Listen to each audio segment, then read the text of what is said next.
my first thing I wrote down was buyer's intake.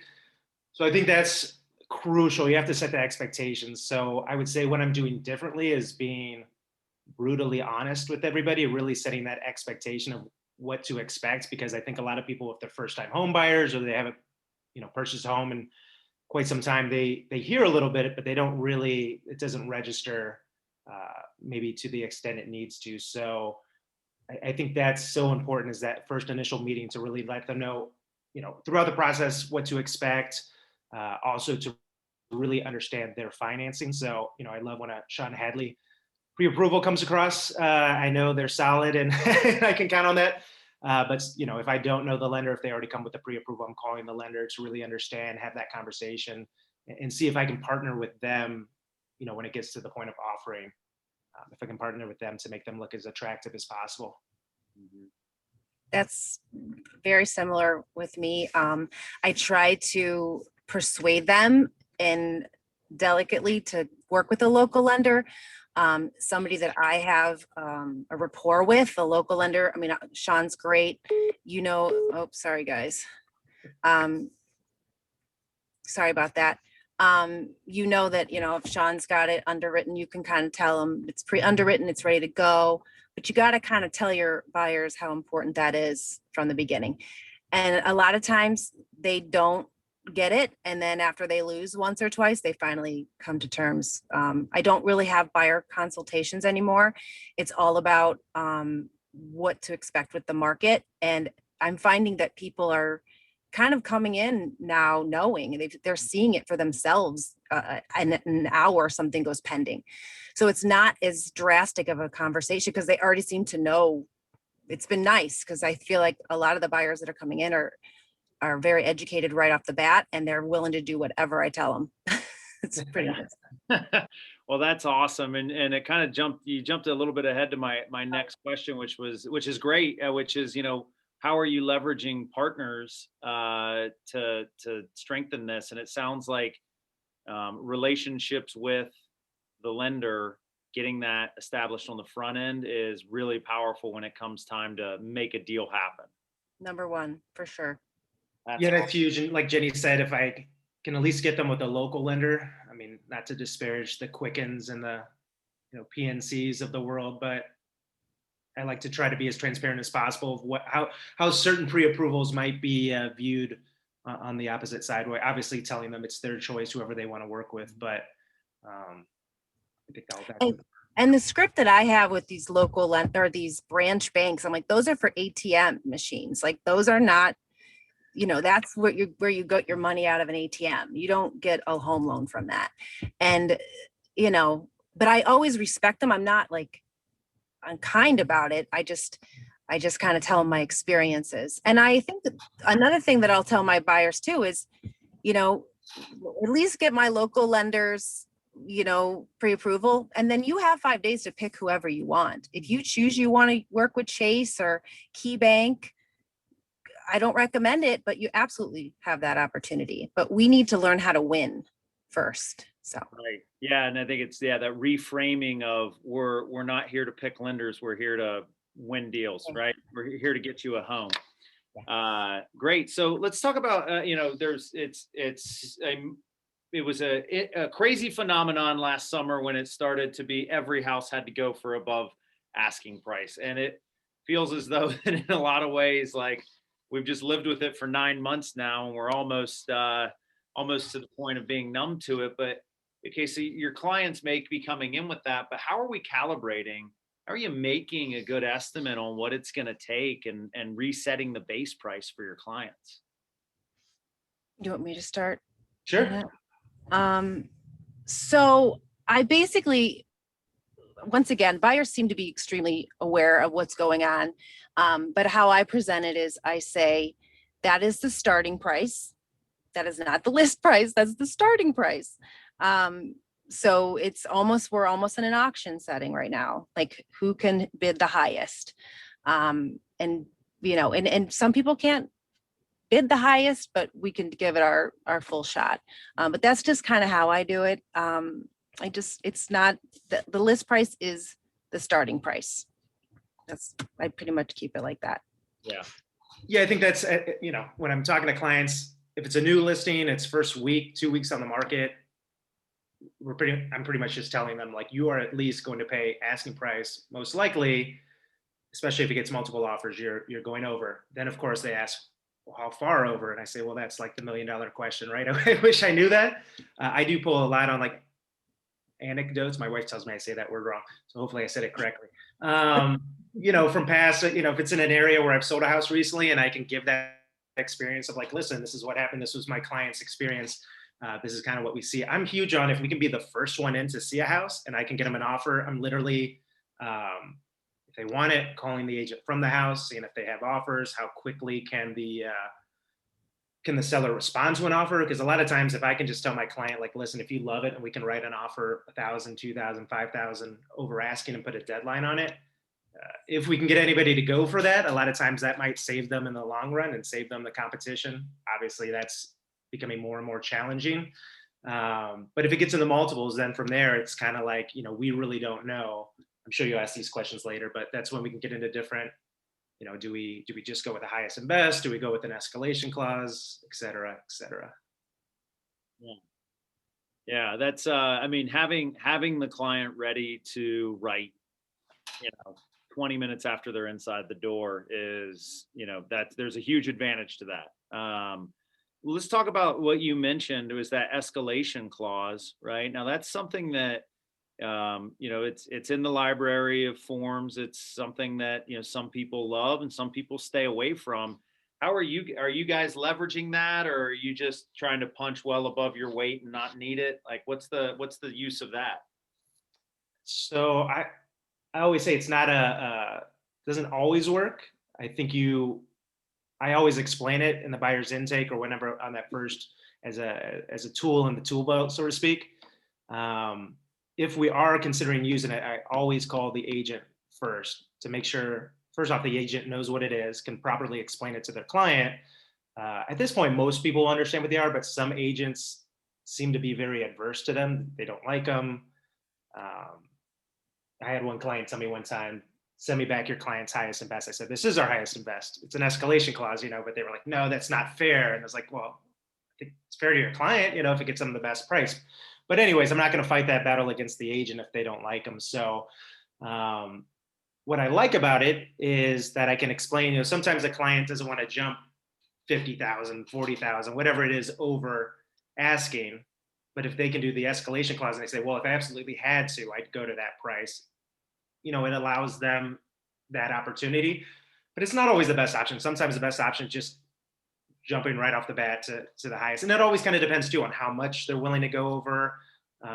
Another thing you got to explain with the escalation clause is if you're financing and you're going up against cash offers, you have to make that escalation worth the while for them to, worth the whatever to choose the financing. So it can't just always be like 1,000 over, 2,000 over. Sometimes if it's finance, it's got to be like 5, depending on the price. I think there's a correlation to what the asking price is.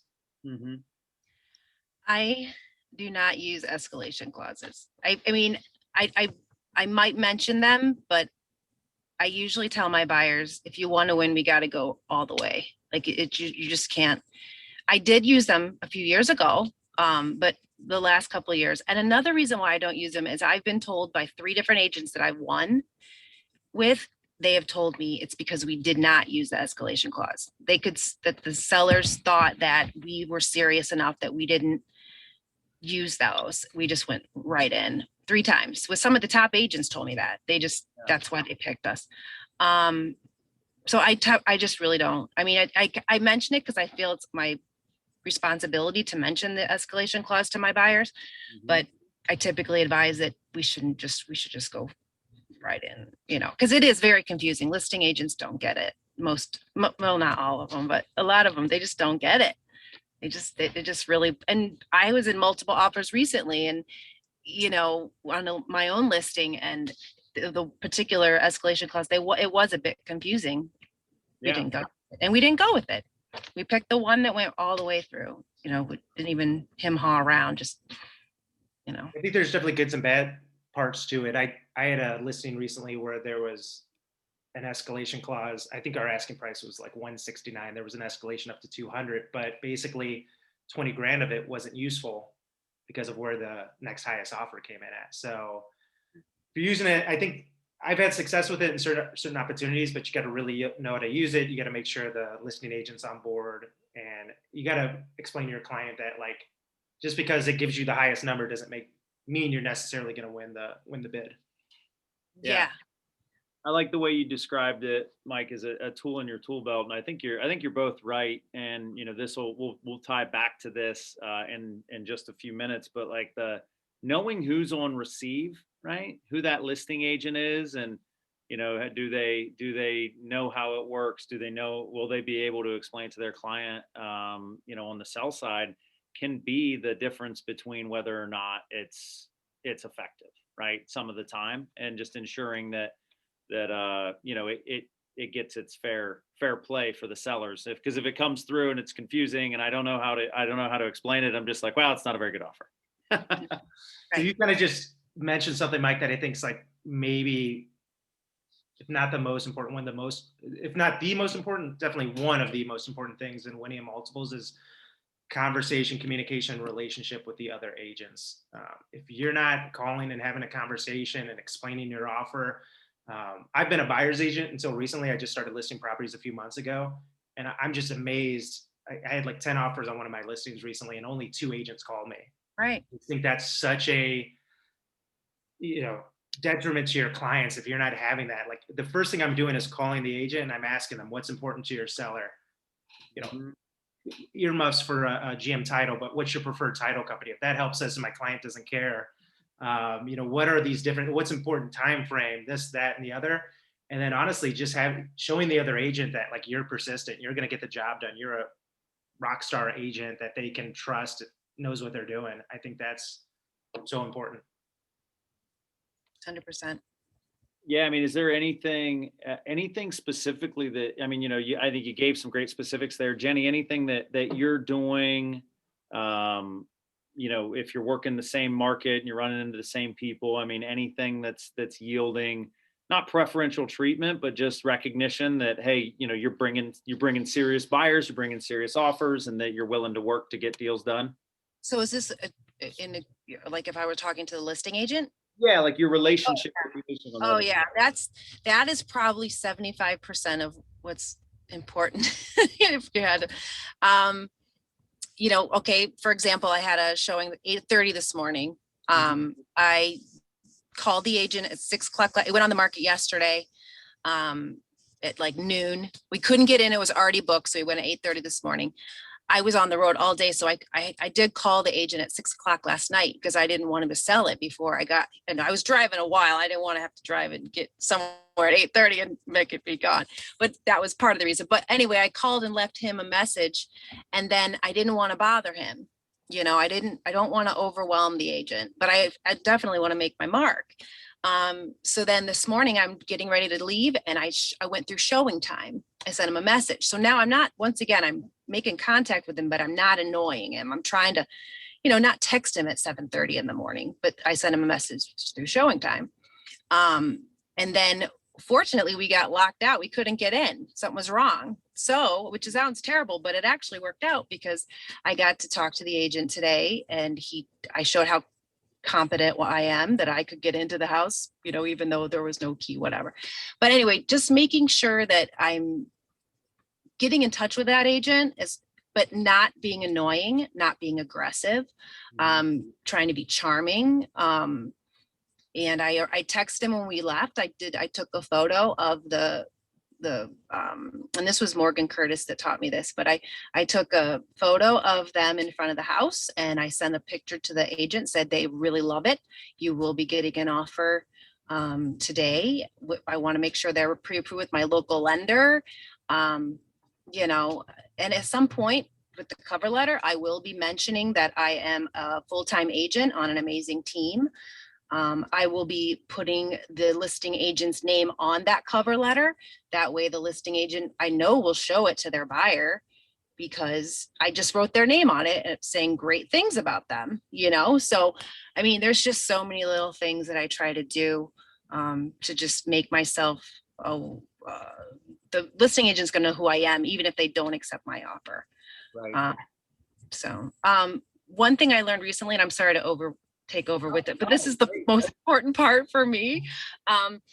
But I saw something recently. If you can't get that listing agent to answer your phone or your text or your emails, because there was someone I saw on a family reunion, they sent a video. They made a video of their face and they texted the video of themselves.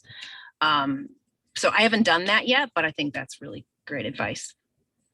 So I 100% agree with everything you just said. And I definitely walk the line of persistent on the verge of annoying. So, because if I don't, I saw somebody put, oh, agents don't pick up the phone. Unfortunately, like that's definitely the case. And a lot of times agents are just super busy or they're getting 50 calls and whatever. So I'm calling them, I'm leaving a voicemail, immediately texting them after that. But definitely being persistent to make sure I get a hold of them. And then as far as the video, I haven't said a video myself. That's interesting, but I've always been one to say another tool in the tool belt doesn't always work at like writing a heartfelt letter with, picture of my client attached, but I've started having my clients actually, if they want to, do a video of them and their family.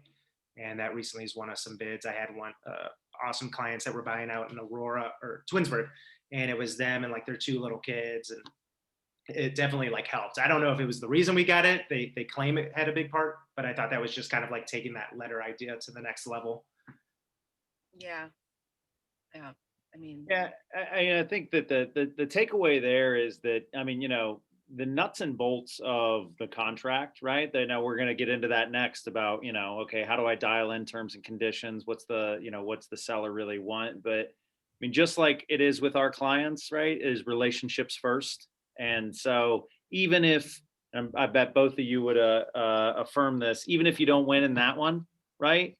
You've left an indelible mark on the listing agent who is likely going to list again, right? And you will likely have clients that will want to be wherever they're listing next. And so it is only positives when you invest in the relationship with co-brokes. Yeah, that's huge. I lost like a 15-way multiple in Westlake, but had such great rapport with the agent who I've still never met that he called me about an upcoming listing he had like a week later. nice. Yeah. That's huge. And then, I mean, you'll never lose that client, right? Because they know that you're the guy that gets it done. Let's talk about terms and conditions. How are you guys leveraging things like larger earnest money or, favorable closing timelines? Like, what's any tried and true plays that are getting called on a regular basis? Mike, why don't you go? I took over last time. Oh, that's okay. So I mean, when we're going through everything, right, we're preparing to make our offer. I generally start by saying, listen, most important at the end of the day is price, right? So we talk about that. We talk about, I generally use the script of like, what's that top dollar that if it goes for a penny more, it's not your house. So that's most crucial, right? But it's not always like the only thing that matters, or sometimes we come in pretty much neck and neck, right? So what do they start looking at after that? Well, then they look at, are you cash? Are you financing? So I do explain to my clients, and I think when I hopped on the call, Don was talking about like FHA and how that compares and whatnot. So for my clients FHA, if they're VA, I do explain how those could be interpreted in multiple offers. And I think those are just things they need to know about, and they have to be kind of prepared for that. Unfortunately, some agents are gonna, most people are gonna look at a cash offer and think that's better than financing. They're gonna look at it 20% down and favor that over FHA, right? For the most part. From there, what else do they look at? Timeframe, right? So, but it's not always, we can't always assume that like closing in 10 days is preferred than closing in 2 months. We have to find that out from the agent because maybe they haven't even found their house yet and they're stressed because the market's crazy. So like, my clients are okay with saying, pick your close date. Well, that's awesome, right? We just tell them, hey, we're putting this down, but your client can pick their close date. That a lot of times can alleviate a lot of stress. From there, like I said, if they don't have a title company they prefer, I would love to use GM Title. But if it means something to the agent that we can use their affiliation, if my client's okay with it, I'll ask, do you have a preference? Or maybe the seller has a preference in title company. Earnest money for sure. I definitely think if you're only putting $1,000 down in earnest money and you're in multiples, it's not going to get it done probably, right? So what's an appropriate amount to put down? You know, is it 5,000? Is it 10,000? I would say whatever they're comfortable with. I do think it's really important to explain to them though how that works, right? The contract reads they're entitled to it back if the house doesn't inspect or financing doesn't go through. But client has to, both parties have to sign a mutual release. So I just want to make sure they know that. So if for some reason they're $50,000 earnest money check sitting in limbo for a while, I don't want them calling me pissed off, you know? So I do think that's important to say, but I've had clients put down 10,000 in earnest money. I think that makes a huge. You just forward those calls to Andrew Ginter, right? Was that? You just forward those calls to Andrew Ginter? Yeah, I just saw Andrew chuckling, so I appreciate that he got a kick out of that. Trying to alleviate any of those phone calls to the brokerage, but yeah, I mean, what else from there? It's like inspections. I'm never going to tell a client they should waive inspections. I don't want that on my. I already have enough stress. However, I want them to understand that some people may waive inspections, and if that's something they choose to do, then you know that definitely will make them look more attractive. Are we willing to cover any gap to appraisal? I mean, that's a hot button thing right now, right? A lot of listing agents will just ask, like, are you willing to cover? We're going over asking, so are you willing to pay that if it doesn't appraise? So that's a conversation I have with my clients as well. If, you know, you should, but what if it doesn't appraise? What if it appraises 20,000 less? Are you willing to cover that? Are you willing to cover a certain amount? You know, these are all the kind of talk about. Mm-hmm. Okay. Yeah, everything you said, Mike. And then, you know, like you said, I do not recommend to my clients to not get a general home inspection. But I will let them know that there are some people that will go in with no inspections. I think you have to limit your inspections to just the general home and then any other deemed necessary. But sometimes if I will put in text for peace of mind only for the seller's sake. So the seller knows that, hey, we're not going to come in there and nickel and dime. We're just going to get, this is for peace of mind, which obviously that's just a phrase. It's not necessarily, you know, if you do need to ask for stuff on the ROC, you still have that window, but it kind of just lets that seller know that you are not going to be asking them to change out an outlet. You know, it's just for peace of mind. Yeah, I think that's one of the things. I try to do 5 days. I mean, I usually call my home inspector before I write this offer. I have one in particular that I like to use. Obviously, I want my buyers to have their choice of who they want, but just in case we have to get that done in 5 days, because I'm trying to make the offer more appealing, I'm going to call my preferred home inspector and make sure he can do it in 5 days. But stuff like that, I think earnest money, I mean, right now you got to, even if it's an $80,000 house, you got to offer $1,000. You have to offer $1,000 at least, when you used to only maybe do like 500. I mean, 5,000, if it's 200,000, you're going to offer at least $5,000, if not more. And once again, my buyers seem to just, they get it. Like, you know, these are the things you got to do to win. But besides that, that's really all I can add to what Mike said.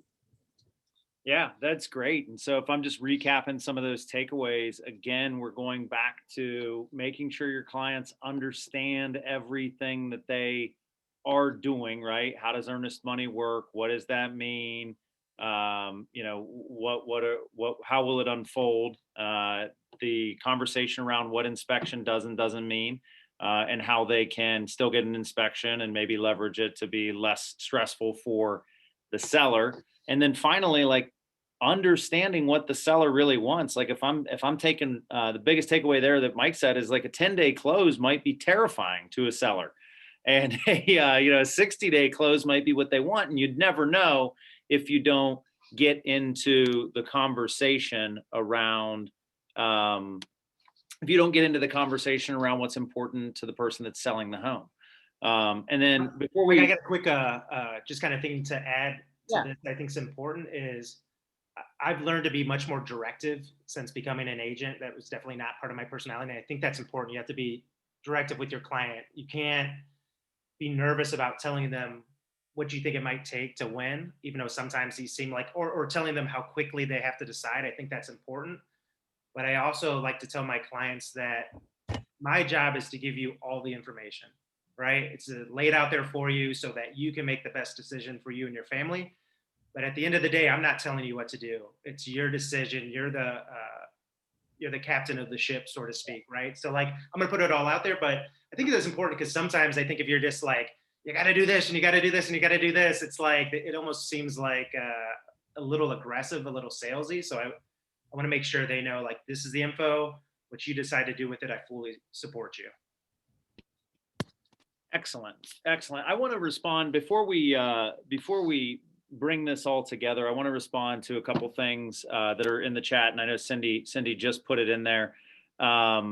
There's a lot of conversations happening right now at the local and state level around the heartfelt letters and the pick of my people in the House as something that can impact fair housing, right? And so this is something that myself and Andrew will take on to help all of our agents better understand. But the concern is that when I send a picture or I write a letter talking about, I can't wait for my kids to open Christmas presents next to the fireplace, like we're indicating who our clients are and putting the,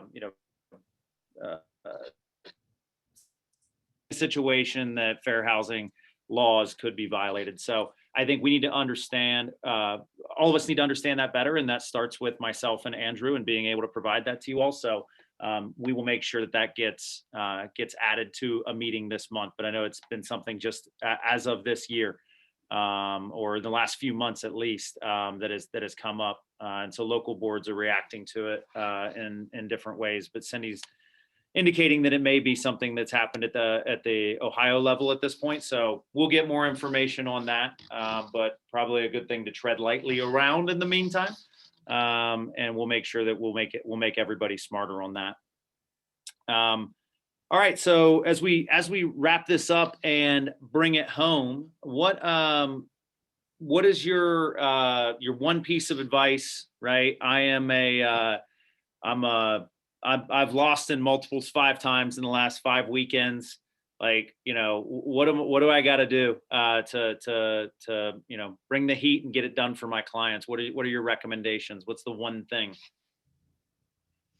Well, I think the one thing that we didn't really talk about with the listing agent, because like I said, I think getting a relationship with the listing agent as much as possible. I've yet to get Ryan Young on the phone, by the way. Message me privately. I'll give you the Yeah. inside All track. right, thanks. But that's okay. I will someday. Is make that relationship with the listing agent as much as you can without overwhelming them. But something we just kind of touched on a little bit is we need to know this. I'm going into multiples today. I showed a house. This is in multiples. By noon tomorrow, I have to have a offer to this guy.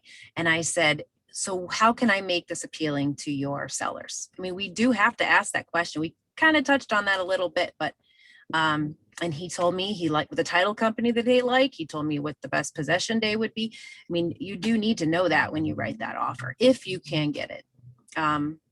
But we kind of touched on that, but it's really, really important. It helps quite a bit. That's my leftover that I didn't mention. Yeah, I agree with that. I think the only other thing, so Mike, you said like, oh, we've lost 5 offers. Why did you lose 5 offers? I think that's important to know, right? So if you just keep doing the same thing over and over, you're gonna have the same results, right? So are they losing it because they're not willing to go high enough? Would it make sense? Are they at the top of their budget and they can only go so high? So maybe it makes sense to look at a little bit lower budget or look at a different community. I don't know, like that's probably a conversation we need to have to see why they keep coming up short and see, what's within our control that we can change for the next time.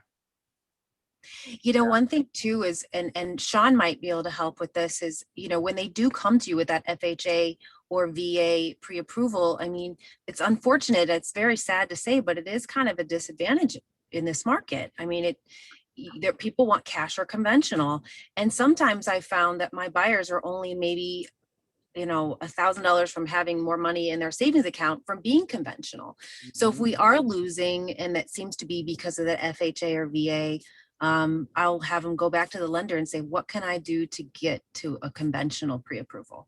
And I think that as well, it's definitely helped as well. And they've been super close, and then next, a month later, they're conventional, and then we win. That's a great point. I just had one yesterday. Actually, Sean did the pre-approval, but they have to sell to buy. So we explained it to them, that's going to be a challenge.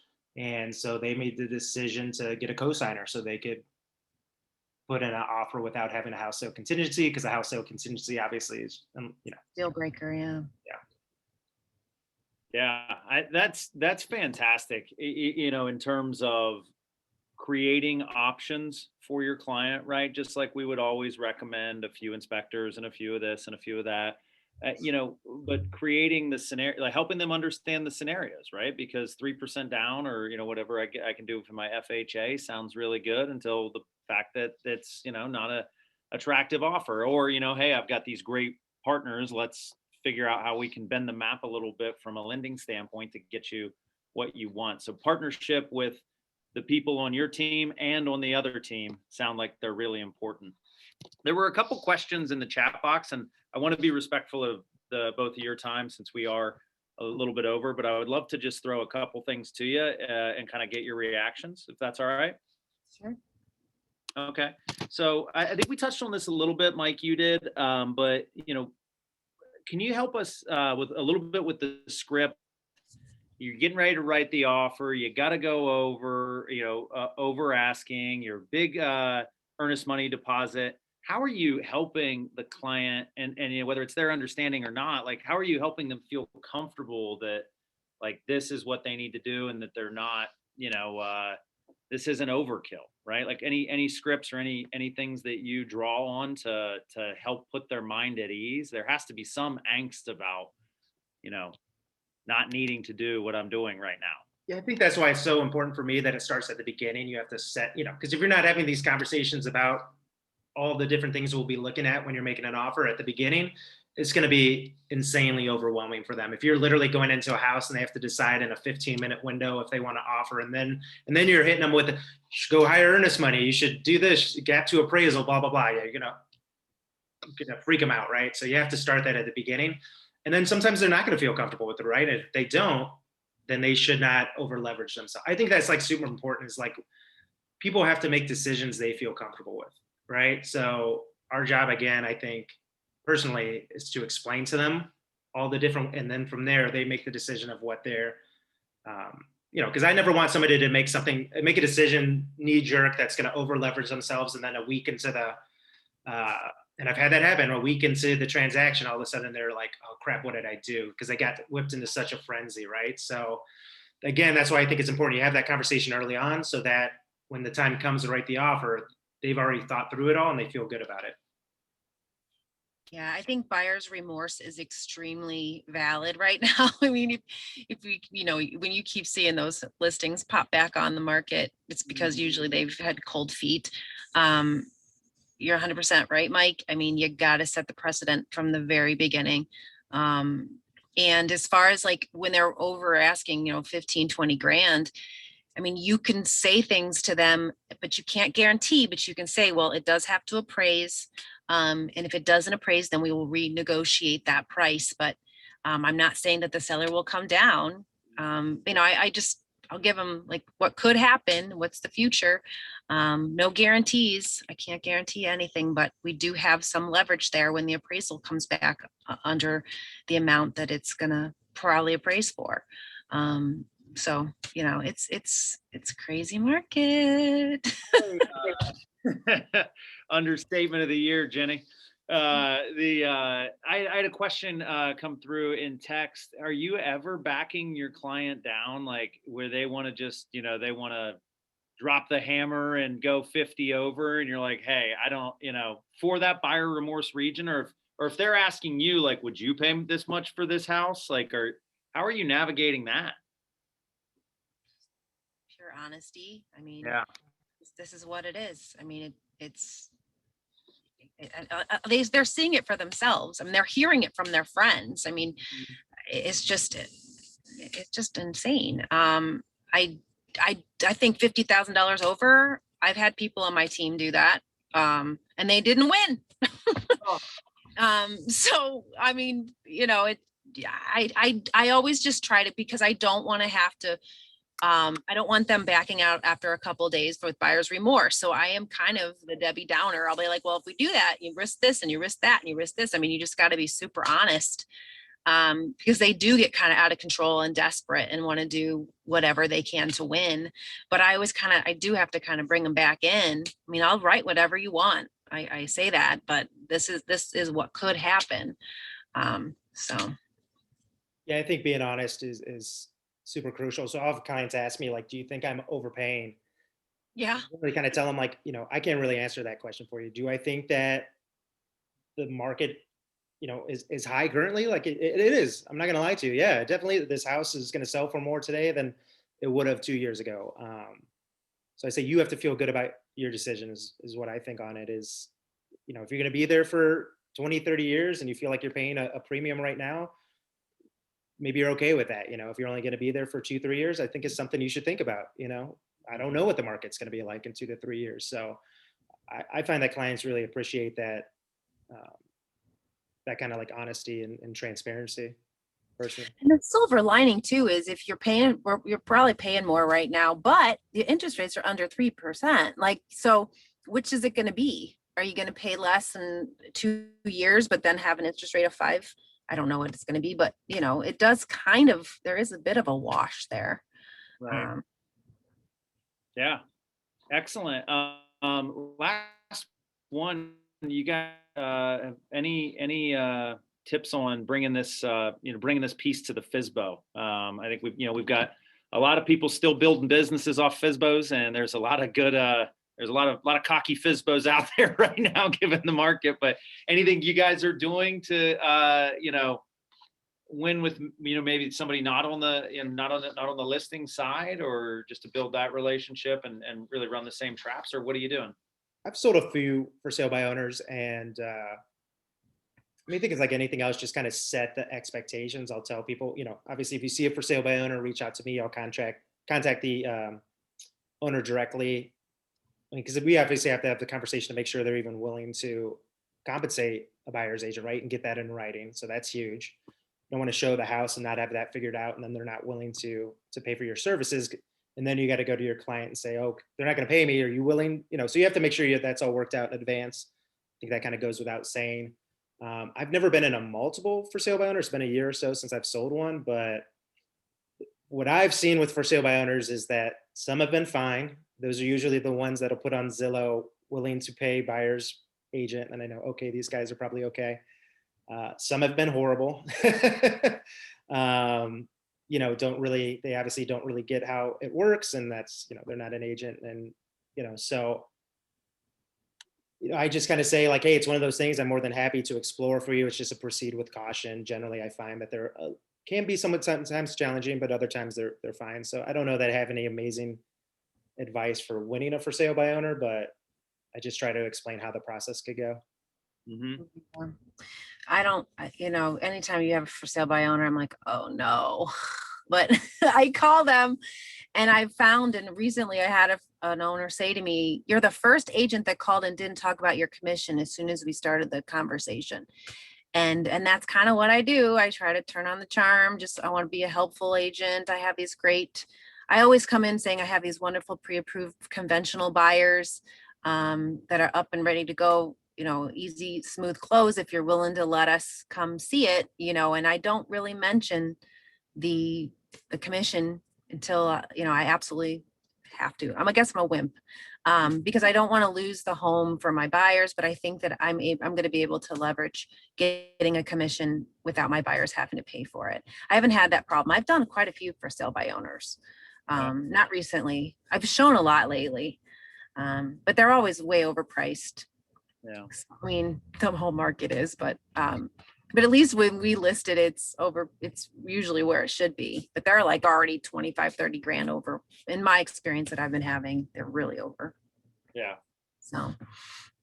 All right. Great stuff, guys. Thank you so much for contributing today. And thank you so much for giving us a little peek behind the curtain in terms of how you're getting it done at such a high level. Best of luck in 2021. Best of luck as we roll into spring market, and I hope you keep winning them. A lot of stuff in the chat box of appreciation for you guys. Always, always really enjoy hearing from agents like yourself. So thank you. Thank you. Have an awesome week, everybody, and enjoy what hopes to be some nice weather here to stay. Yep. Thanks, Mike. Take care. Thanks, everybody. Find out in a piece, make it everlasting, so nothing's incomplete. It's easy being with you, sacred simplicity.